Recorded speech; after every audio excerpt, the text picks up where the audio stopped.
धनंजय मुंडेंना लपून भेटलो नाही, तब्येतीची चौकशीसाठी दिवसा भेटलो। बीड प्रकरणी न्यायासाठी लढा सुरूच राहणार, मुंडेंच्या भेटीवर सुरेश धसांचं स्पष्टीकरण। सुरेश धस धनंजय मुंडे आणि मी 4.5 तास सोबत होतो, मतभेद असतील तर दूर करा असं सांगितलं। धस मुंडेंच्या दुसऱ्या भेटीची माहिती बावनकुळेंनी दिली।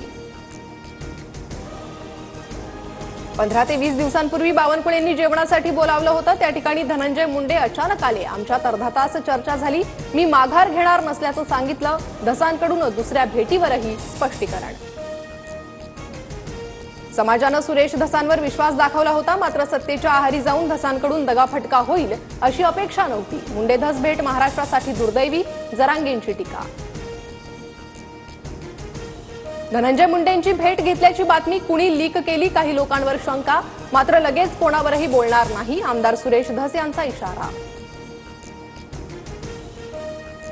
बीड 2 कोटी खंडणी प्रकरणात आरोपी सुदर्शन घुलेच्या आवाजाचा नमुना घेतला। तपास अधिकाऱ्यांच्या मागणीनंतर घुलेला 14 दिवसांची न्यायालयीन कोठडी।